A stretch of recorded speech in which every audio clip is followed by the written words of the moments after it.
చెప్పండి. మాది అమర్ల బంధుమిత్రుల సంఘం అండి. నా పేరు అంజమ్మ, రాష్ట్ర అధ్యక్షురాలిని. ఈ 12వ తారీఖున ఉదయం పూట ఎన్కౌంటర్ జరిగింది అని చెప్పి టీవీలో వచ్చింది వార్త. అయితే ఇంకా కూడా ఎన్కౌంటర్ జరుగుతుంది, ఎదురుకాల్పులు జరుగుతున్నాయి, ఇప్పటికి 12 మంది చనిపోయారని చెప్పారు. తర్వాత 7 శవాలు మాత్రమే దొరికినాయి అని చెప్పి చెప్పడం జరిగింది. తర్వాత ఆ వార్తకి రాలేదు. మళ్ళీ 14వ తారీఖున మళ్ళీ ఎన్కౌంటర్ జరిగిందని చెప్పి ఒక వార్త వచ్చింది. దానిలో 2 చనిపోయారు అని చెప్పారు.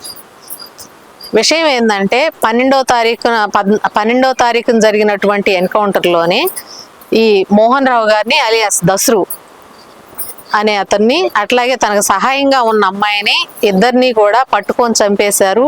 అక్కడ పొలాల్లో పనిచేస్తున్నటువంటి వాళ్ళని ఒక 5గురిని ఆదివాసీల్ని చంపేశారు అనేది అక్కడ ఉన్నటువంటి మావోయిస్ట్ పార్టీ ప్రకటించింది. వాస్తవంగా కూడా వాళ్ళు విషయాలైతే నిజాలే ఎప్పుడు చెప్తారు.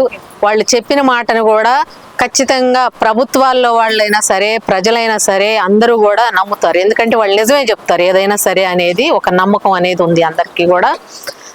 మరి 4000 మంది పోలీసులు ఒక మనిషి సహాయం లేకుండా నడవలేనటువంటి వ్యక్తిని, ఏ పని చేసుకోలేనటువంటి వ్యక్తిని, అట్లాగే ఒక ఆడపిల్లని పట్టుకొని చంపడానికి 4000 మంది బలగాలు ఎందుకు చుట్టుముట్టినాయి? ఎందుకు ప్రజల్ని, అక్కడ ఉన్న వాళ్ళని చంపేసి ఎందుకు భయభ్రాంతుల్ని చేస్తున్నారు ప్రజలందరినీ? అట్లాగే ఇప్పుడు మళ్ళీ నిన్నటి వరకు 3 రోజుల పాటు పర్యటన, జగదల్పూరు, సుకుమా పర్యటనకు వచ్చినటువంటి కేంద్ర మంత్రి హోమ్ మినిస్టర్ అమిత్ షా మావోయిస్టులు అనే వాళ్ళని లేకుండా చేస్తామని చెప్పి అంతకు ముందర 2024 డెడ్ లైన్ పెట్టారు. ఇప్పుడు 2026 డెడ్ లైన్ పెడుతున్నారు. అట్లాగే అందరూ కూడా మావోయిస్టులు అందరూ కూడా లొంగిపోవాలి, లొంగిపోయిన వాళ్ళకి పునరావాసం కల్పిస్తామని చెప్పి అతను మాట్లాడుతున్నాడు నిన్న కూడా. వీళ్ళు పెట్టుబడిదారులకు కొమ్ముగాస్తూ అక్కడ ఉన్నటువంటి ఖనిజ సంపదని ఆ పెట్టుబడిదారులకు అప్పచెప్పడం కోసం ఆదివాసీలను మొత్తాన్ని కూడా వాళ్ళని భయభ్రాంతులను చేయటం కోసం ఆదివాసీలని, పార్టీలో వాళ్ళని కదలలేని స్థితిలో ఉన్న వాళ్ళని చంపేసి ఈరోజు మేము 7 మావోయిస్టులు శవాలు దొరికినాయి అని చెప్పటము ఏ విధమైనటువంటి ఎంతవరకు సమంజసము అని చెప్పి మేము అడుగుతున్నాం. ఎందుకు చిత్రహింసలకు గురి చేసి చంపుతున్నారు? ఎందుకు అక్కడ ఉన్నటువంటి ఆదివాసీలను చంపుతున్నారు అనేది ప్రజలందరికీ కూడా అర్థమవుతుంది. మీరేమీ అబద్ధాలు, ఎంత అబద్ధాలు చెప్పినా కూడా ప్రజలు నమ్మరు అని చెప్పి మేము అమర్ల బంధుమిత్రుల సంఘంగా చెప్తున్నాం. ఆ కుటుంబంలోని ఒక మనిషిని చంపేస్తే ఆ కుటుంబంలో ఎంతమంది బాధపడతారు ఏందనేది కూడా ప్రతి ఒక్కరూ కూడా ఆలోచించాల్సినటువంటి విషయము అనేది కూడా మేము చెప్తున్నాము. ఈ విధమైనటువంటి చిత్రహింసలు, బూటకపు ఎదురు కాల్పులు, 2ని పట్టుకోవడానికి 4000 మంది సైన్యానికి ఎంత జీతాలు ఇస్తున్నారు, ఎంత చెల్లిస్తున్నారు? అక్కడికి వెళితే కుటుంబం అక్కడికి వెళ్ళి తీసుకొచ్చుకోవడానికి వెళితే అతని మీద 25 లక్షల రివార్డు ఉంది. లొంగిపోతే ఆ 25 లక్షలు మీకు వచ్చాయి కదా, మీరు ఎందుకు లొంగిపోమ్మని చెప్పలేదు అని చెప్పి పొద్దుటి నుంచి సాయంత్రం దాకా అమిత్ షా పర్యటన జరుగుతుందని చెప్పి ఇంకొక అరగంట అని 5:30 దాకా కూర్చోబెట్టి అక్కడ ఎవరూ లేకుండా చేసి అంబులెన్స్ డ్రైవరు అట్లాగే వాళ్ళ తమ్ముడు అతన్ని తీసుకొచ్చుకొని అంబులెన్స్ డీప్ రిజర్వ్లో పెట్టేటువంటి పరిస్థితి ఎందుకు వచ్చింది? ఎందుకు అక్కడ సిబ్బంది వెళ్ళిపోయిందాక తాత్సారం చేశారు? అసలు మీకు ఇవ్వము, మీ వాళ్ళని నమ్మకం ఏందని చెప్పి అప్పటిదాకా కూర్చోబెట్టడం, ప్రిజర్వ్ బాక్స్లో పెట్టి దానికి కరెంట్ పాస్ చేయకపోవటము, ఆ మనిషి దేహాన్ని కుళ్ళిపోయేటట్టు చేసి ఈ రోజు వాళ్ళ అన్నదమ్ములు, అక్కజెల్లెళ్ళు, ఆ పిల్లలు, అట్లాగే వాళ్ళ పాప చూసుకోవడానికి కూడా లేదని చెప్పి వాళ్ళు ఎంత బాధపడుతున్నారు? ఎప్పుడు మీకు ఇంకా మీరు మారరా? ఎప్పుడు కూడా పట్టుకొని కాల్చి చంపేసి ఎదురు కాల్పులు అని చెప్పి మాట్లాడడం, ఆ డెడ్ బాడీస్ని కుళ్ళిపోయి పురుగులు పట్టే స్థితికి తీసుకొచ్చి ఇవ్వడము, ముట్టుకోవడానికి లేకుండా చేయటము, ఎందుకు ఈ విధంగా చేస్తున్నారు అని చెప్పి మేము ప్రభుత్వాన్ని ప్రశ్నిస్తున్నామండి. ఈ బూటకపు ఎదురు కాల్పులు, ఈ పట్టుకొని చంపడాలు మానేయాలని చెప్పి బంధుమిత్రుల సంఘంగా మేము డిమాండ్ చేస్తున్నాము. అట్లాగే ఇప్పుడు అక్కడ చనిపోయినటువంటి ప్రతి ఒక్కరికి కూడా అమర్ల బంధుమిత్రుల సంఘం వినమ్రంగా జోహార్లు అర్పిస్తుంది. జోహార్ అమరవీరులకు. కొనసాగిస్తాం అమరవీరుల ఆశయాలను, పోరాడదాం రాజ్యహింసకు వ్యతిరేకంగా, ఆపివేయాలి బూటకపు ఎన్కౌంటర్లన్నిటినీ కూడా. జిల్లాలో ఎన్కౌంటర్ జరిగితే ఏటూరు నాగారం తీసుకొచ్చారు డెడ్ బాడీస్ ని. అక్కడ కూడా ఇట్లాగే చేస్తే అక్కడ ఉన్నటువంటి ఏగోల్ప మల్లయ్య ఎలియాస్ మధు భార్యతోటి హైకోర్టులో పిటిషన్ వేయించడం జరిగింది. ఆ పిటిషన్లో అతని డెడ్ బాడీని అందరి డెడ్ బాడీలు కూడా డీప్ రిజర్వ్లో ఉంచాలి, ఎందుకంటే అదంతా కూడా వాళ్ళు చిత్రహింసలు పెట్టి హత్య చేసినట్టుగా ఉన్నాయి డెడ్ బాడీస్ మొత్తం అని చెప్పి హైకోర్టులో వేసాము. అన్ని బాడీస్ కూడా నిపుణులైనటువంటి ఫోరెన్సిక్ వైద్య నిపుణులతోని పోస్ట్ మార్టం నిర్వహించాలి, వీడియో తీయాలి అని చెప్పి కోర్టు ఆర్డర్ ఇచ్చింది. అట్లాగే మేము ఒక ఫోటో తీసుకోవటానికి అడిగినా కూడా వాళ్ళు ఒక ఫోటో కూడా తీసుకొని ఇవ్వలేదు. వాళ్ళ అన్నదమ్ములకు చూపించడానికి కూడా ఫస్ట్ ఒక అన్నని ఆయన భార్యను మాత్రమే లోపలికి పంపించారు. తర్వాత మొత్తం కూడా చూసి వచ్చారు. కోర్టు ఆర్డర్ ఇచ్చిన తర్వాత కూడా పోస్ట్ మార్టం చేయొద్దని ఆర్డర్ ఇచ్చిన తర్వాత కూడా పోస్ట్ మార్టం చేశారు. దాని ఫలితంగా మళ్ళీ మేము కోర్టులో వాదించినప్పుడు అడ్వకేట్ మాట్లాడారు, ఈ విధమైనటువంటి ధోరణి ఇదంతా కూడా తప్పు అని. అంటే లేదు, మేము వరంగల్ జిల్లా వైద్య నిపుణులతోని ఫోరెన్సిక్ వైద్య నిపుణులతోనే మేము చేయించాము, అట్లాగే వీడియో తీసామని చెప్పి అన్నారు. ఆ వీడియో కానీ ఏమి కూడా కోర్టుకు సమర్పించలేదు కాబట్టి కోర్టు గట్టిగా మందలిస్తూ ఆ అమ్మాయిని అక్కడ ఉన్నటువంటి ఆమె భర్త డెడ్ బాడీని ప్రతి గాయం దగ్గర ఫోటోలు వీడియో తీసుకొని దానికి అంటే లాయర్ల సమక్షంలో తీసుకొని దాన్ని మొత్తం రికార్డు పరంగా హైకోర్టుకి ఇవ్వాలని, అట్లాగే వైద్యులు ఏదైతే పోస్ట్ మార్టం చేశారో దాని నివేదికని ఇవ్వాలని చెప్పి కోర్టు గట్టిగా చెప్పటం జరిగింది. అట్లాగే మేము ఈ ఎన్కౌంటర్ ఎవరు కూడా ఒక మనిషి హత్య చేయటము అనేది ఎక్కడ కూడా రాజ్యాంగంలో ఎవరు కూడా సమర్థించరు. దాని ఫలితంగా 302 సెక్షను ఏదైతే అక్కడ ఎన్కౌంటర్లో పాల్గొన్నారో వాళ్ళ మీద హత్యా నేరం అనేది మోపబడాలి. దానికోసం అనేది ఎంక్వైరీ జరగాలి. ఎవరైతే ఆ హత్య చేశారో ఏ విధంగా జరిగింది అనేది కూడా ఖచ్చితంగా చెప్పాలి అని మేము మాట్లాడడం జరిగింది. అట్లాగే ఇప్పుడు ఈ ఎన్కౌంటర్ మీద కూడా 302 సెక్షన్ నమోదు చేయాలి. ఎవరైతే ఎన్కౌంటర్ చేశారో వాళ్ళ మీద ఎంక్వైరీ చేయాలి. అట్లాగే ఈ ఎన్కౌంటర్ మీద కూడా సిట్టింగ్ జడ్జితోని ఎంక్వైరీ జరిపి విచారణ జరిపించి ఇది నిజమైన ఎన్కౌంటరా కాదా అనేది ఖచ్చితంగా తేల్చాల్సిన అవసరం ఉందని చెప్పి బంధుమిత్రుల సంఘంగా డిమాండ్ చేస్తున్నాం. అరసవెల్లి కృష్ణ, విప్లవ రైతుల సంఘం అధ్యక్షుడిని. ఇవాళ ఈ ఐదుగులపల్లిలో మోహనరావు దస్రు దాదా చివరి అంతిమయాత్ర కొనసాగుతూ ఉన్నది. 1985లో ఆయన భారత విప్లవోద్యమంలోకి ఈ గ్రామం నుండి వెళ్ళినాడు. ఎంత చైతన్యపూరితంగా పోయినాడో ఇవాళ ఒక నిశ్చల దేహంతో అదే గ్రామానికి తిరిగి వచ్చాడు. 40 ఏళ్ళ విప్లవోద్యమం జీవితం ఉన్నది ఆయనకు. ప్రజల ఆకాంక్షల మేరకు నూతన ప్రజాస్వామిక విప్లవం కోసం పునరంకితుడై భారత ప్రజల తరపున పోరాడి గత శుక్రవారం నాడు ఆయన అమరుడైనాడు. బహుశా అతని ఆశయం, అతని ప్రభావాలు, అతను బయలుదేరిన తీరు భారత ప్రజాస్వామ్యపు పతనానికి ఒక నిదర్శనమని చెప్పుకోవాలి. 47 తర్వాత అధికార మార్పిడి జరిగిన తర్వాత భారతదేశపు స్థితిగతులను చూసి, బీదరికాన్ని చూసి ఒక ప్రత్యామ్నాయ జీవన విధానం కావాలని, ప్రత్యామ్నాయ ప్రజాపాలన కావాలని బయలుదేరిన ఎంతోమంది అమరవీరులలో మోహనరావు మొట్టమొదటి వాడు కాదు, చివరి వాడు కాదు. భారత విప్లవోద్యమం కొనసాగుతూ ఉన్నది. అయితే ఇవాళ ఈ సందర్భంలో మోహనరావు గురించి ఎందుకు మాట్లాడుకోవాలి? ఒక చిన్న పల్లె ఇది.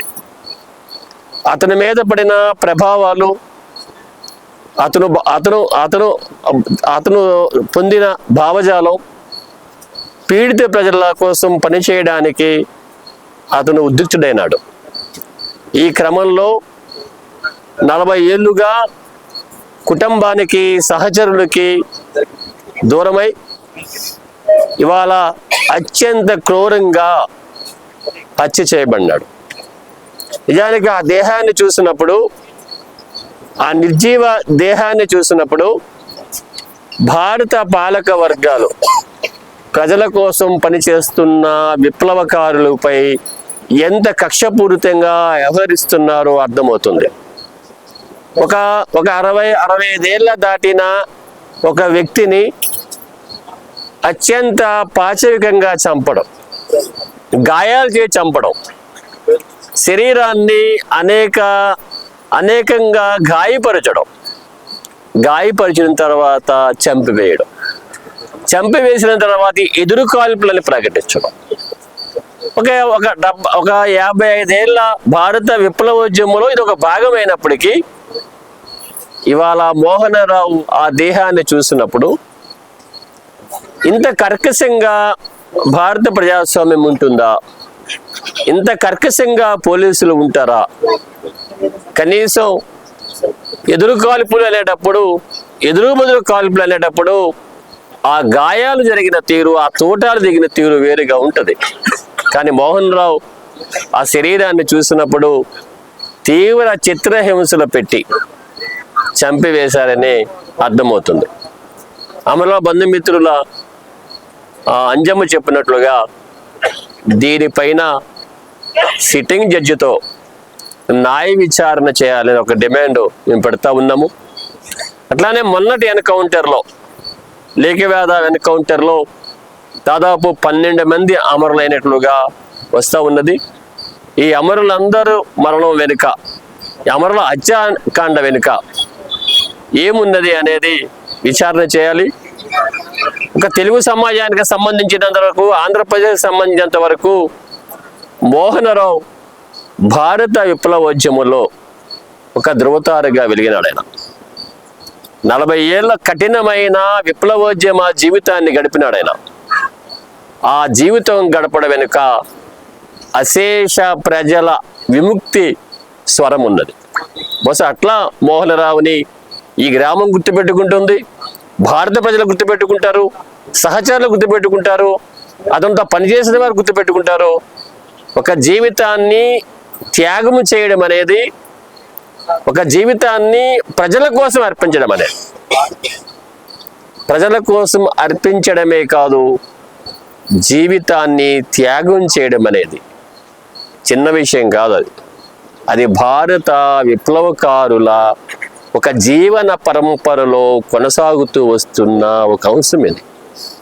అట్లాంటి అంశంలో భాగంగానే ఈ గ్రామ ప్రజలు, సహచరులు మోహనరావు చేసిన ఒక 40 ఏళ్ల విప్లవోద్యమ పోరాటం ఏదైతే ఉన్నదో దాన్ని చరిత్ర జ్ఞాపకం చేసుకుంటుంది. ఈనాటికైనా భారత ప్రజల విముక్తి విప్లవోద్యమంలోనే ఉన్నదనే అంశాన్ని బలంగా స్వీకరించి దానికోసం ఎట్లాంటి లొంగుబాటు లేకుండా, రాజీ లేకుండా ఒక ఉద్యమ జీవితాన్ని కొనసాగించి చివరకు పోలీసుల చేతిలో హత్యకు గురైన మోహనరావుకి విప్లవ శ్రేణుల తరపునే కాకుండా భారత ప్రజల తరపున కూడా ఒక ఉద్యమ నివాళిని ఇవాళ ప్రకటిస్తూ ఉన్నాం. ఛత్తీస్గఢ్లో ఇవాళ దాదాపుగా 300 మంది ఎన్కౌంటర్ అయినారు. సాధారణ ఆదివాసులు ఉన్నారు, సాధారణ పల్లికారులు ఉన్నారు, సాధారణంగా పొలంలో పనిచేసుకుంటూ ఉన్నారు. ఆయుధం ఉందని చంపడం వేరు. సాధారణ గ్రామస్తులని, ఆదివాసులని, గుడిసెల్లో ఉంటున్న వాళ్ళని, పొలం పని చేసుకుంటున్న వాళ్ళని, వారి పైన అత్యంత క్రూరంగా అమలవుతున్న ఈ హత్యాకాండను ఏదైతే ఉన్నదో ప్రజాస్వామికవాదులుగా మనమంతా ఖండించవలసిన ఉన్నది.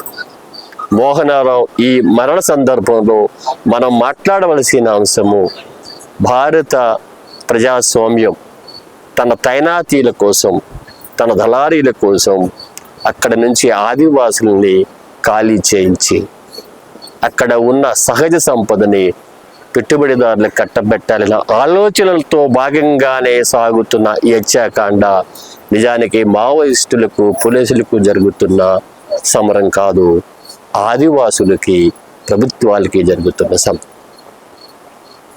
బహుశా ఆయుధం ఉందని ఒక నక్సలైట్ని చంపవచ్చు, కానీ నిరాయుధులైన ఆదివాసీ ప్రజలను హననం చేయడం ఇందులో భాగంగానే చూడాలి. మోహనరావుతో అమరత్వం చెందిన దాదాపు 6-7 సాధారణ గ్రామ ప్రజలు, పొలం పని చేసుకుంటున్న ప్రజలు, ఆసుపత్రికి వెళ్ళొచ్చిన ప్రజలు, అట్లాంటి హననాన్ని వెంటనే భారత ప్రభుత్వం నిలిపివేయాలని, భారత విప్లవోద్యమంలో కొనసాగింపులో భాగంగా మోహనరావు చేసిన ప్రయాణం ఏదైతే ఉన్నదో, మొత్తాన్ని ఒక జీవితాన్ని త్యాగం చేసిన ప్రయాణం ఏదైతే ఉన్నదో అది ఒక ఉద్యమ స్ఫూర్తిని రగిలిస్తుందని చెబుతూ ఈ గ్రామానికి, ముఖ్యంగా ఈ ఐదుగొల్లపల్లి అనే ఈ గ్రామం మోహనరావు చేసినటువంటి ఒక పోరాటం ఏదైతే ఉన్నదో దానిని తమ హృదయాలలో నిక్షిప్తం చేసుకుంటుందని భారత ప్రజానీకం ఏనాటికైనా మోహనరావు మరణం వృధా కాదని, ఒక మరణం ఒక నిత్య చైతన్యవంతమైనదని కాలం నిరూపిస్తున్నది.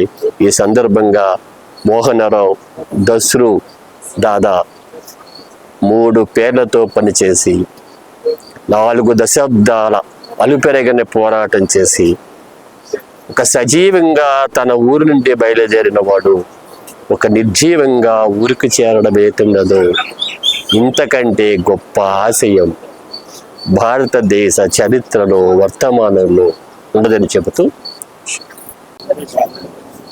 నా పేరు క్రాంతి కుమార్, పీడిఎం రాష్ట్ర అధ్యక్షుడిని. ఇవాళ భారతదేశంలో జరుగుతున్నటువంటి ఈ హత్యాకాండ, నక్సలైట్ల పేరు మీద అమాయక గిరిజనుల్ని, అమాయక ప్రజల్ని చంపడం అనేది నేరం. నిర్మూలిస్తాను 26 కల్లా అని చెప్పేది ప్రకటించి నరమేధం సృష్టిస్తున్నటువంటి అమిత్ షా మోడీ ప్రభుత్వం నిరంకుశంగా పరిపాలన చేస్తూ ఉంది. ఇది వాస్తవంగా ప్రభుత్వాన్ని ఇబ్బంది పెట్టేదిగా ఉన్నదా అని చెప్పి మాట్లాడితే, ఎందుకు చంపుతున్నారు అని అన్నప్పుడు, ఇక్కడ ఉన్నటువంటి గిరిజనులు ఏదైతే వాళ్ళ కింద ఉన్నటువంటి ఖనిజ సంపద కార్పొరేట్ శక్తులకి ధారాదత్తం చేయటం కోసం కుట్ర పన్ని వాళ్ళతో ఒప్పందాలు చేసుకొని ఆ ఒప్పందాలని అమలు జరపడం కోసం గిరిజనుల్ని చంపుతూ ఉన్నారు. ఈ చంపి మావోయిస్టులు ఉన్నారు కనుక మేము చంపాము అని చెప్పేసి చెప్పడం అనేది దుర్మార్గం. ఒకరు మీ దోపిడీ విధానాన్ని కొనసాగించడం కోసం గిరిజనులు అడ్డంగా ఉన్నారని చెప్పి వాళ్ళ పారదోలి అక్కడ ఖనిజ సంపదని పెట్టుబడిదారులకు దోచిపెట్టడం కోసం చేస్తున్నటువంటి దాన్ని గిరిజనులు వ్యతిరేకిస్తూ ఉంటే వాళ్ళకి సపోర్ట్గా మావోయిస్ట్ పార్టీ ఉంది. వాళ్ళ తరఫున మాట్లాడుతుంది, వాళ్ళ తరఫున పోరాటం చేస్తుంది. ఆ పోరాటం చేసేటువంటి వాళ్ళని చంపేటువంటి హక్కును ఎవరిచ్చారు మీకు? రాజ్యాంగం ప్రకారం నేరం చేస్తే మీరు నేరం అని అనుకుంటే అరెస్ట్ చేసి శిక్షించాలి. ఈ నేర శిక్ష స్మృతి ప్రకారంగా శిక్షించి వాళ్ళని కట్టడి చేయాలి. అట్లాంటిది ఫోన్ ఇచ్చి కాల్చి చంపుతాము, నిర్మూలిస్తాము అని చెప్పారంటో ఇది దుర్మార్గం. ఇది ఈ హత్యలు చేసేటువంటి వాళ్ళందరి మీద న్యాయ విచారణ జరిపించి కేసులు 302 కేసు నమోదు చేసి హత్యానేరం మోపి సిట్టింగ్ జడ్జితో న్యాయ విచారణ జరిపించి అరెస్ట్ చేయాలని చెప్పి అనేది పీడిఎంగా డిమాండ్ చేస్తూ ఉన్నాం. ఇది అమానవీయం. ఇకనైనా ఈ హత్యలు మానేసేయండి, ప్రజాస్వామ్యంగా పరిపాలన చేయండి. మీరు తప్పులు చేస్తున్నారు కాబట్టి ప్రశ్నిస్తున్నారు. ప్రశ్నించేటువంటి వాళ్ళు ప్రజలందరినీ చంపడం అనేది దుర్మార్గం. ఇది నిరంకుశ పరిపాలన. ఈ నిరంకుశ పరిపాలన పోవాలని చెప్పి అనేది కోరుకుంటూ ఈ ప్రజలందరూ కూడా ఆలోచించాలని చెప్పి ఇటువంటి న్యాయమైనటువంటి కుటుంబాలను వదిలేసి త్యాగం చేస్తున్నటువంటి అమరవీరుల ప్రజల కోసం పనిచేస్తున్నటువంటి వాళ్ళని నిండైన జీవితాలని హరించడం అనేది దుర్మార్గం. ఈ ప్రజలు ఆలోచించాలని చెప్పి ఇటువంటి వాటిని ఖండించాలని చెప్పి కోరుతా ఉన్నాం. అబూజ్మడ్ ప్రాంతంలోని నారాయణపూర్ జిల్లాలో జరిగినటువంటి ఎదురు కాల్పుల సంఘటనల్లో కామ్రేడ్ మోహన్ రావు అదేవిధంగా మరో 6 చనిపోయినట్టు వార్తలు వచ్చాయి. ఈ వార్తల నేపథ్యాన్ని మనం పరిశీలించినట్లయితే ఇవి మోహన్ రావు కామ్రేడ్ ఒరిస్సాకి సంబంధించిన రాష్ట్ర కమిటీ బాధ్యుడిగా ఉండి ఆ బాధ్యతలు నిర్వహించే క్రమంలో అనారోగ్యానికి గురైనటువంటి వ్యక్తికి సహాయకురాలుగా రమేలా అని చెప్పేసి ఇంకో కామ్రేడ్ అక్కడ ఉంటే వాళ్ళ ఇద్దరిని పోలీసులు ప్రాణాలతో పట్టుకొని పోలీసులు చిత్రహింసలు గురి చేసి వాళ్ళని చంపివేయటం జరిగిందని, అట్లనే ఆ గ్రామంలో ఉన్నటువంటి రైతాంగం, ఆదివాసీ రైతాంగం ఎవరైతే ఉన్నారో వాళ్ళందరూ అడ్డుపడితే వాళ్ళను కూడా కాల్చి చంపి 7 సభ్యుల్ని మట్టుబెట్టామని చెప్పేసి పోలీసులు ప్రకటన చేశారు. ఈ ప్రకటనలోని వాస్తవాల్ని అవాస్తవాల్ని మొత్తం కూడా మనం పరిశీలించినట్లయితే అనారోగ్యంతో ఉన్నటువంటి ఇటీవల జరిగినటువంటి ఎదురు కాల్పులన్నీ కూడా నిద్రపోతున్న వాళ్ళని పట్టుకెళ్ళి చంపటం, ఒక ఎదురు కాల్పుల ఘటన జరిగితే ఆ ఘటనలో ఆ శవాలని మోస్తూ ట్రాక్టర్లు ఎక్కిస్తే ఆ ట్రాక్టర్లు ఎక్కించిన వాళ్ళని కూడా తిరిగి కాల్చి చంపి వీళ్ళను కూడా ట్రాక్టర్లో వేయటం, ఇట్లాంటి ఘటనలు కోకొల్లలుగా ఉన్నాయి. అమిత్ షా 287 మందిని జనవరి నెల నుండి ఇప్పటి వరకు కూడా మేము మావోయిస్టులను తుదిముట్టించామంటున్నాడు. అమిత్ షాకి నిజంగా దమ్ము ధైర్యం ఉంటే 4,000 మందితోనో లేకపోతే 4 లక్షల మందితోనో అక్కడికి ఛత్తీస్గఢ్ అవుజ్మడి ఏరియాకి వెళ్ళి ఈ రకంగా మాట్లాడరు. నిజంగా ప్రభుత్వం చట్టబద్ధ పాలన చేస్తూ ఉంది అని చెప్పేసి అంటే కనీసం ఇప్పటి వరకు జరిగినటువంటి 287 మంది ఎన్కౌంటర్ల పైన ఒక నిజ నిర్ధారణని ఒక న్యాయమూర్తి చేత, సిట్టింగ్ న్యాయమూర్తి చేత, హైకోర్టు న్యాయమూర్తి చేత విచారణ జరిపితే ఇవి పట్టుకొని కాల్చి చంపిన హత్యలా లేదా నిజంగా జరిగినటువంటి ఎదురు కాల్పుల్లో మరణించినయా, వాళ్ళు ఆయుధం పట్టుకొని పోలీసుల మీద తిరగబడితే కాల్చి చంపిన ఘటనలా అనేది మనకు అర్థమవుతుంది. అట్లనే లొంగుబాట్ల గురించి లేకపోతే ఇంకా చాలా మాట్లాడుతూ నక్సలైట్లు జనజీవన స్రవంతిలోక లేకపోతే అడవిలోక యుద్ధానిక అని చెప్పేసి ఇంకో మాట మాట్లాడాడు అమిత్ షా. ప్రధానంగా పౌర హక్కుల సంఘంగా మేమేమంటున్నామంటే ఆల్రెడీ వాళ్ళు చర్చల సందర్భంలో కానీ ఇంకోసారి కానీ ప్రభుత్వాలతో చర్చలు జరిపేటప్పుడు ఒక మాట మాట్లాడారు. వాళ్ళ కోసం నాకు భూమి ఇవ్వమని చెప్పి లేకపోతే నాకు డబ్బులు ఇవ్వమని చెప్పేసి నేను సరెండర్ అయితే నా కుటుంబానికి రక్షణ కల్పించండి అని చెప్పేసి ఏనాడు కూడా మాట్లాడలేదు. వాళ్ళు ప్రజలకి మీరేం చేస్తారు, పీడిత ప్రజానికానికి మీరేం చేస్తారు, కనీసం మీ రాజ్యాంగంలో రాసుకున్నటువంటి హక్కులనైనా కానీ కాపాడతారనే హామీ ఇవ్వండి, భూ సంస్కరణను అమలుపరచండి. ఇవన్నీ కూడా ప్రభుత్వం ఎప్పుడైతే చేస్తానని ఇందిరాగాంధీ హయాం నుంచో నెహ్రూ హయాం నుంచో చెబుతూ వస్తూ ఉందో వాటిని అమలుపరచండి, రాజ్యాంగబద్ధ పాలన, చట్టబద్ధ పాలన మీరు చెయ్యండి అని మాత్రమే వాళ్ళు కోరారు. అంతేగాని వాళ్ళ కుటుంబాలకి వాళ్ళు సరెండర్ అయితేనో ఇంకోటైతేనో మాకు పునరావాసం కల్పించమని ఏ రోజు కూడా కోరలేదు. కాబట్టి అమిత్ షా ఏదో వాళ్ళకి ఆఫర్ ఇచ్చినట్లుగా ఇట్లాంటివి చేస్తూ ఉన్నారు. నక్సలిజం ఆకలి దప్పుల నుంచి పుట్టినటువంటి ఏదైతే అసమానతల నుంచి పుట్టినటువంటి ఉద్యమం.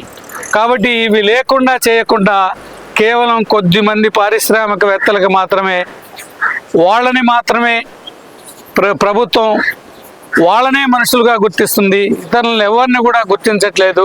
కాబట్టి ఈ విధానాలు ప్రభుత్వం మానుకోవాలి. మేము పౌర హక్కుల సంఘంగా కోరేది ఏంటంటే ఇప్పటి వరకు జనవరి నుంచి జరిగిన వాటి మీద కానీ సరెండర్లు కానీ పోలీసు చేసిన హత్యలు కానీ ఎదురుకాల్పుల ఘటనలు కానీ ఇవన్నీ ఇటు మీద కనీసం సిట్టింగ్ జడ్జి చేత న్యాయ విచారణ జరిపితే ఇది చట్టబద్ధ పాలన, చట్ట వ్యతిరేక పాలన, రాజ్యాంగబద్ధ పాలన, రాజ్యాంగ వ్యతిరేక పాలన అనేది ప్రజలకు తెలియజేయాల్సిన బాధ్యత ప్రభుత్వాల ముందుంది. కాబట్టి మేము ఖచ్చితంగా ఈ డిమాండ్ చేస్తూ ఉన్నాం పౌర హక్కుల సంఘం. మిత్రులారా, నా పేరు హనుమంతరావు. నేను పంచాయతీరాజ్ ఇంజనీరింగ్ డిపార్ట్మెంట్లో డిప్యూటీ ఎగ్జిక్యూటివ్ ఇంజనీర్గా పనిచేసి 21వ సంవత్సరం రిటైర్ అయ్యాను. మోహన్ రావు గారు నేను కలిసి చదువుకున్నాము గుంటూరు పాలిటెక్నిక్లో. నాకంటే ఆయన 1 year సీనియర్. మోహన్ రావు గారు చాలా సున్నిత మనస్థుడు. ఆయన చిన్నపిల్లవాడిలాగా ఉండేవాడు మేము చదువుకునేటప్పుడు. చాలా పేద కుటుంబం నుండి వచ్చాడు. తర్వాత కాలేజీలో కూడా అప్పటికి రాడికల్ విద్యార్థి సంఘం యాక్టివిటీస్ ఉండేవి. మేమందరం అందులో తిరుగుతూ ఉన్నప్పుడు ఆయన మాకంటే సీనియరు. మరి ఎందుకో అప్పుడు యాక్టివ్గా మాతో వచ్చేవాడు కాదు, మాకు సపోర్ట్ చేసేవాడు. ఆ తర్వాత మాకు అందరికీ ఉద్యోగాలు వచ్చినాయి. చదువుకున్న తర్వాత నేను ఆయన ఒకే డిపార్ట్మెంట్లో చేరాము ఏఈలుగా. గుంటూరులో జాబ్ చేస్తూ ఉండేవాడు. మేమేమో కాలేజీలోనే ఈ రాజకీయాల్లో తిరిగేవాళ్ళం. ఆయన ఉద్యోగం వచ్చిన తర్వాత రాజకీయాల్లోకి వచ్చాడు మోహన్ రావు గారు. మేము ఎప్పుడు ఊహించలేదు, ఎందుకంటే జనరల్గా కాలేజీలో కామ్రేడ్ మోహన్ రావు ప్రజల కొరకు తన ప్రాణాన్ని గడ్డిపోచలాగా అర్పించాడు. విప్లవోద్యమంలో గత 40 సంవత్సరాలుగా పనిచేస్తూ అనేక రంగాల్లో ఆయన ఆదివాసుల కొరకు మధ్య భారతదేశంలో పనిచేస్తూ అనారోగ్యంతో ఉన్న పరిస్థితుల్లో పోలీసులు పట్టుకొని అతన్ని కాల్చినట్టు తెలుస్తున్నది. అయితే భారతదేశంలో విప్లవోద్యమాన్ని అణచివేయడానికి భారత ప్రభుత్వం అనేక గడువులను విధిస్తున్నది. అందులో భాగంగా ఇటీవల హోంమంత్రి కూడా 26 మార్చి కల్లా ఉద్యమాన్ని తుడిచిపెడతా అంటున్నాడు. ప్రధానంగా ఈ దేశంలో ఉండే వనరులను, అడవులను కొల్లగొట్టడానికి, అడవుల్లో ఉండే ఖనిజ సంపదను కార్పొరేట్ కంపెనీలకు అప్పచెప్పడానికి, అదానీ అంబానీలకు దారాదత్తం చేయడానికి, అక్కడ ఆదివాసులను నిర్మూలించడానికి, ఆదివాసులకు అండగా ఉన్న మావోయిస్ట్ పార్టీని మొత్తంగా నిర్మూలించడానికి అట్లాంటి ప్రకటన చేస్తున్నారు. ఈరోజు మధ్య భారతదేశంలో ఒక లక్షలాది పారామిలిటరీ బలగాలతో 2-3 కిలోమీటర్లకు ఒక పోలీస్ క్యాంప్తో నిర్బంధాన్ని అమలు చేస్తున్నారు. రాజ్యాంగంలో రాసుకున్నట్లు అన్ని వ్యవస్థలను గౌరవించవలసింది పోయి మొత్తంగా అన్ని వ్యవస్థలను విధ్వంసం చేస్తూ రాజ్యాంగ సూత్రాలకు వాళ్ళు తూట్లు పొడుస్తూ ఈరోజు పౌర హక్కులకు విలువ లేకుండా, ప్రాణాలకు విలువ లేకుండా భారత సైనిక బలగాలతో భారత పౌరులను చంపే ఒక ప్రక్రియకు వాళ్ళు తెరలేపారు. దీనికి ప్రధాన కారణం ఈ దేశంలో అమలు చేయబడుతున్న అభివృద్ధి నమూనా పెట్టుబడిదారులకు, కార్పొరేట్ కంపెనీలకు అనుకూలంగా ఉండడం. దాన్ని ఎవరైతే ప్రశ్నిస్తున్నారో ప్రశ్నించే గొంతులను అణచివేయడానికి, పౌర హక్కులను కాలరాచివేయడానికి తప్పుడు కేసుల్లో వేలాది మంది ఇరికిస్తున్నారు. ఈరోజు మధ్య భారతదేశంలో 6,000 మంది ఆదివాసీలు జైళ్ళల్లో ఉన్నారు. విచారణ లేదు, బెయిల్స్ లేవు. అక్రమ కేసుల్లో నిర్బంధిస్తూ ఉపా లాంటి క్రూరమైన చట్టాలను ఉపయోగిస్తూ వాళ్ళను సుదీర్ఘకాలం జైల్లో వాళ్ళకు అండగా ఉన్న మేధావులను, పౌర హక్కుల సంఘ నాయకులను, ప్రశ్నించే వారిని కూడా వాళ్ళను జైలు పైలు చేస్తూ ఈరోజు వాళ్ళపైన కూడా నిర్బంధాన్ని తీవ్రంగా అమలు చేస్తున్నారు. కేవలం పోలీసులపైన ఆధారపడి ఈరోజు ఉద్యమాలను అణచివేస్తున్నారు. మోహన్ రావు ఇంజనీరింగ్ రంగంలో పనిచేస్తూ పాలిటెక్నిక్ అయిపోయిన తర్వాత గత 40 సంవత్సరాలుగా వెనక్కి తిరిగి చూడకుండా ఉద్యమంలో పనిచేస్తూ ప్రజల కొరకు పోరాడిన గొప్ప పోరాట యోధుడైన ఆయన మార్గంలో పనిచేస్తున్న అనేక మంది ఈరోజు బాధ్యతతో ఈరోజు ఈ దేశాన్ని కాపాడుకోవడానికి, దేశంలో హక్కులను కాపాడుకోవడానికి ప్రయత్నం చేస్తున్నారు. ఈ దేశాన్ని మొత్తంగా కాపాడుకోవాలంటే ఉద్యమాలను కాపాడుకోవాలి, ఉద్యమాలకు అండగా ఉండాలని నిర్బంధ వ్యతిరేక వేదిక భావిస్తూ ఉంది. 74-75 సంవత్సరంలో 10th మా క్లాస్మేట్ మోహన్ రావు గారు. తర్వాత నేను చదువు మానేసిన తర్వాత ఆయన పాలిటెక్నిక్ వెళ్ళాడు గుంటూరు నల్లపాడు. 3 సంవత్సరాలు అయిపోయిన తర్వాత ఉద్యోగం వచ్చి మధ్యలో వచ్చేవాడు. అప్పటి నుంచే కొంచెం సాహిత్యం అది చెప్తూ ఉండేవాడు. తర్వాత జాబ్ వచ్చిన తర్వాత R&Bలో వర్క్ ఇన్స్పెక్టర్గా వచ్చింది. వెళ్ళిపోయాడు. వెళ్ళిన తర్వాత మధ్యలో ఒకసారి కలిసాడు నన్ను, అంతేను. ఈ 40 సంవత్సరాల్లో ఒకసారి కలిసాను ఆయన్ని. ఏం చెప్పేవాడు కాదు. ఈ పేపర్లో చూసాను. ఏం జరిగిందంటే ఉమ్, ఎలా జరిగింది ఏంటనేది ఐడియా లేదు, ఆ పేపర్లో చూడటమే అదే ఐడియా. అంటే ఇంకా 5 గొల్లపల్లిలోనే చదువుతున్నాడా? ఐదుగొల్పల్లిలో ప్రాథమిక పాఠశాల, తర్వాత పోలవరంలో 6th 7th, తర్వాత 10th ఏమో మల్లవాడు, 8th 9th 10th. ఇంకా అక్కడి నుంచి గుంటూరు వెళ్తుంది. మీకు ఎలా అనిపిస్తుంది ఆయన నక్సలైట్ ఈరోజు ప్రాణాలు పోగొట్టుకుని రావడం అనేది? చాలా బాధాకరంగా ఉందండి. కాదు, ఈ గ్రామ స్థాయి నుంచి అంత లెవెల్లో దేశ స్థాయిలో నాయకుడు అవడం అంటే అది చాలా గ్రేట్ మాకు. అది నా పేరు జ్యోతి భారతి. చెప్పండి, ఫాదర్ ఎలా తెలిసింది? నాన్నగారు ఇట్లా చనిపోయారని చెప్పి సంఘం వాళ్ళు అని చెప్పి ఫోన్ చేశారు. ఇట్లా ఫోటోలు పంపించి అవునా అంటే మా బాబాయ్ పోలికతో కూడా ఉన్నారు, ఇంకా మా అమ్మ కూడా కన్ఫర్మ్ చేశారు ఇట్లా అవును అని. అప్పుడు తెలిసింది ఇట్లా అయిందని. మీ ఓ తెలుసమ్మా మీ ఫాదర్ వెళ్ళిపోయేటప్పటికి మీ ఏ వయసులో వెళ్ళిపోయారు? అప్పుడు బహుశా 12-13 ఏళ్ళకే, నాకు 12 ఏళ్ళు ఉన్నప్పుడే ఒకసారి కలిసారు అంతే. అదొక చుట్టం చూపులా అనిపించేది. ఇప్పుడు చుట్టాలు వస్తారు పోతారు అన్నట్లుగా అనిపించేది, నాకు అంత అఫెక్షన్ కూడా లేదు. ఆ టైంలో ఉండేవాళ్ళు. తర్వాత పెద్దగా అయితే మామయ్య వాళ్ళ ఇంట్లో చదువుకున్నాను నేను.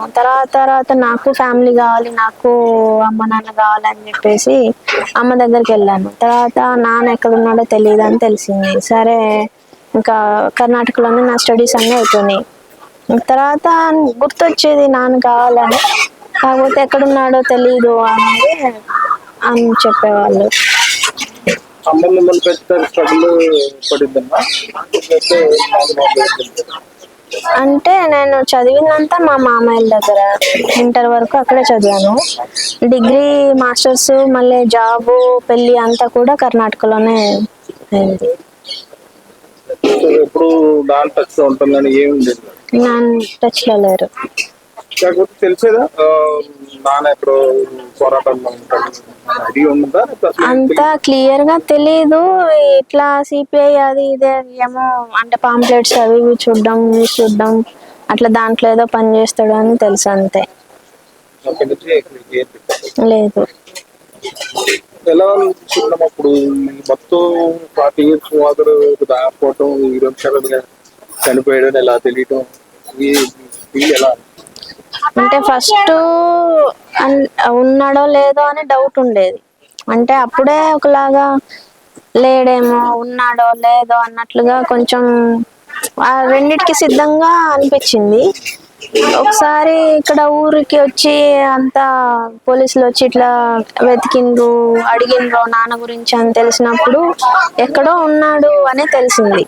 అప్పటి నుంచి కలవాలి నేను కూడా, ఎట్లా తెలుస్తుంది అని ఆలోచించినప్పుడు పోలీసులు ఫోన్ చేసేవాళ్ళు, మీ దగ్గరకు వస్తే మాకు చెప్పండి అని. అంటే వాళ్ళకే కదా ఫస్ట్ తెలిసేదని వాళ్ళని అడిగిన, మీకు తెలిస్తే నాకు అప్పగించండి వయసు అంటే ఇప్పుడు 60,000 దాటి ఉంటాయి, బాగా వయసు ఉంటుంది, నేను చూసుకోవాలి. చిన్నప్పటి నుంచి ఆ ఫీలే లేదు నాకు, నాన్నతో ఉండే ఫీల్. నాకు పెళ్ళయింది కూడా తెలీదు, పాప పుట్టింది తెలీదు.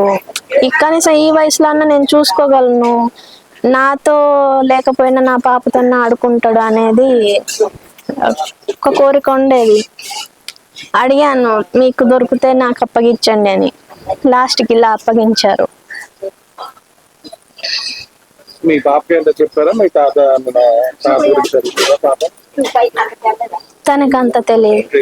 ఇంకెవరన్నా వీళ్ళు తాతయ్య, వీళ్ళు బాబాయ్, వీళ్ళ అత్తగారు అంటే అదంతే తెలుసు, ఇంకా అంత ఫీల్ లేదు, తనకు తెలియదు. ఇంకా హస్బెండ్ ఎప్పుడు కూడా సపోర్ట్ బాగానే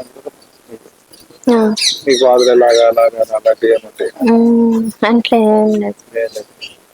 ఇష్టపడి పెళ్లి చేసుకున్నాం, అప్పుడే తెలుసు నాన్న ఇట్లా ఎక్కడున్నారో తెలియదు అనేది. అట్లేం లేదు. అమ్మ అమ్మ మీడియాలో పనిచేసేవాళ్ళు. అందరూ ఎడిటర్ గా పనిచేసేవాళ్ళు. ఇప్పుడు క్యాన్సర్ వచ్చినందువల్ల ఒక 2 years నుంచి క్యాన్సర్ ట్రీట్మెంట్ లో ఉన్నారు. ఇప్పుడు కూడా బోన్ మ్యారో ట్రీట్మెంట్ అయింది. ఇంటి నుంచి బయటికి రాలేదు, కోలుకుంటున్నారు. అమ్మకు తెలుసమ్మా ఇలా జరిగిందా? తెలుసు, రావాలని ఆమెకు కూడా బాగా ఆశగా ఉండేది. కాకపోతే ట్రీట్మెంట్ వల్ల ఇన్ఫెక్షన్ అయితే కష్టము, అంటే బయట తిరిగినా కూడా ఇన్ఫెక్షన్స్ అయినా కష్టమే అని చెప్పేవాళ్ళు. మేము కూడా తనని జాగ్రత్తగా ఒక రూమ్ లోనే ఉంచి వేరే బయట నుంచి ఏవి తనకి సోకకుండా జాగ్రత్త పడేవాళ్ళం. ఇంకా అది సడన్ గా ఇంత దూరం ట్రావెల్ మరియు బయట ఫుడ్ అంటే చాలా కష్టం అవుతుంది. అందుకని ఒప్పించి వద్దని చెప్పి మేము మాత్రం వచ్చినాం. బంధుమిత్రుల సంఘం అని చెప్పి ఫోన్ చేశారు, ఇట్లా మీ నాన్నగారు అని. ఇల్లా మా చిన్నాన్న. ఈ ప్లేస్ అంతా మా తాతయ్య, అంటే నేను చిన్నప్పుడు కూడా ఇక్కడ వచ్చి వెళ్ళేదాన్ని. మా బాబాయ్ గారి ఇల్లు. డిగ్రీ చదువుకుంది. అమ్మ సంపాదించి మిమ్మల్ని పోషించిందా, లేకపోతే మేనమామల దగ్గర మీరు? మామయ్యల దగ్గర. అదే అమ్మ లవ్ మ్యారేజ్ చేసుకుంది అని అమ్మమ్మ వాళ్ళ ఇంట్లో రానిలేదు అని చెప్పారు. ఇంకా అక్కడే బెంగళూరులో ఏదో పని చేసుకుంటూ ఉండేది. నేను ఎప్పుడు 10th అయిన తర్వాత నేను లేదు మా అమ్మ దగ్గరికి వెళ్ళాలి అని గొడవ పెడితే ఇంటర్ అయిన తర్వాత తీసుకెళ్లారు. అమ్మ చదివించుకుంది అక్కడ. ఇంతమంది సంఘాల నుంచి నాన్న గురించి ఎంతో గొప్పగా చెప్పి పొగుడుతుంటే మీరు ఎలా అనిపిస్తుంది? తెలీదండి. అంటే తండ్రే ప్రేమ మీకు కరెక్ట్గా తెలియదు, తండ్రే తెలియనప్పుడు ఇంకా అంటే ఇప్పుడు తండ్రి ప్రేమ కావాలనుకున్నా తండ్రే లేడు. ఇంకెవరు మాట్లాడింది నేనేం వినలేదు. చేశారు, గ్రాండ్ గా ఫంక్షన్ చేశారు, ఇట్లా ఫంక్షన్ కూడా సపోర్ట్ చేశారు. తండ్రి ప్రేమ లేదు కదా. కుటుంబాన్ని వదిలేసి ఎవరో తెలియని ప్రజల కోసం వెళ్తాం కరెక్ట్ అంటారు?